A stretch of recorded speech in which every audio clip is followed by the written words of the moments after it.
Hey, what's going on? You know who it is. You know what it is. All right, you guys. Now, this video should come to no surprise to you when I mention this man's name and what team he's affiliated with, because this is basically their history. And then I'm going to give a final analysis when I get ready to close out the video. Now, in case you guys don't know, a former Denver Bronco player by the name of DJ Williams came out and said, hey, when I played for the Denver Broncos, when they had won 6 games straight, it's because we were cheating. The head coach at the time was Josh McDaniels. Now, don't y'all remember that little controversy with Josh McDaniels and Jay Cutler, when Jay Cutler at the time was playing for the Denver Broncos, and it had turned out that Jay Cutler and ownership were trying to secretly, where Josh McDaniels and the ownership and the coaching staff were secretly trying to trade Jay Cutler, and Jay Cutler got wind of it and he was pissed off, and to make a long story short, he ended up being traded anyway to the Chicago Bears because he was pissed off. I can say this much about Jay Cutler. Jay Cutler had a hell of an arm, but he was just one of them quarterbacks. He just couldn't win when it counted. He was solid in the regular season. He just couldn't win in the playoffs and when it counted. Hell of an arm, though. I give him that much. But getting back to Josh McDaniels. Apparently, I think when they went to London, they had to share a stadium with the 49ers, which that doesn't make any kind of sense because it wasn't a stadium anyway. But, I guess he was referring to practice. And apparently, they had got caught trying to film the 49ers practices. Practice. And they got caught. And I think they had lost that game. I would have to go back.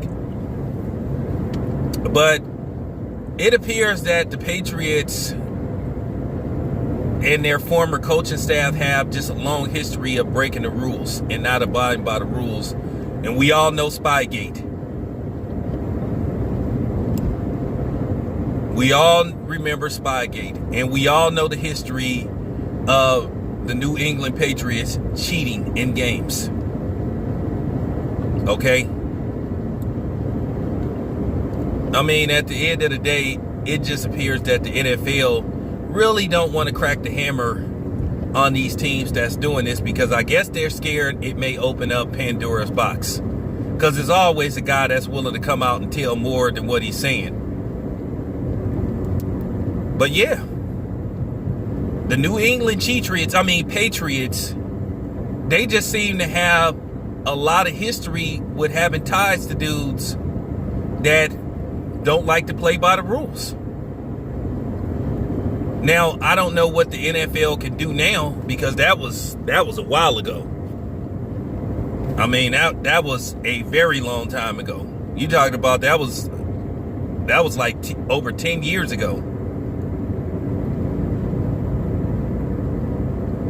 So this is what Bill Belichick, what I'm saying, teaches his coaches. And this is why some people have been hesitant to anoint Tom Brady the greatest QB of all time, or the greatest football player, position for position, the all-time great.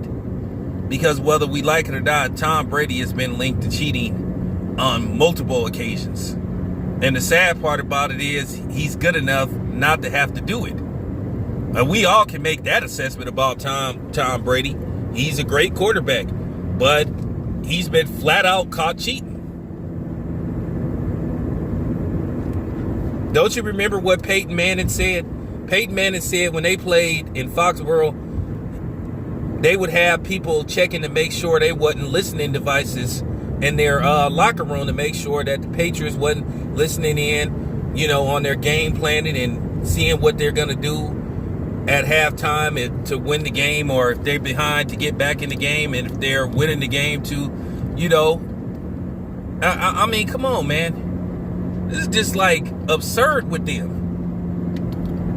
So I understand when people come on my channel and say, hey, I'm never going to anoint Tom Brady the greatest QB of all time because he's been caught cheating on multiple occasions. So I get it. You know, real talk. All right, let me know what you guys think. I'm out.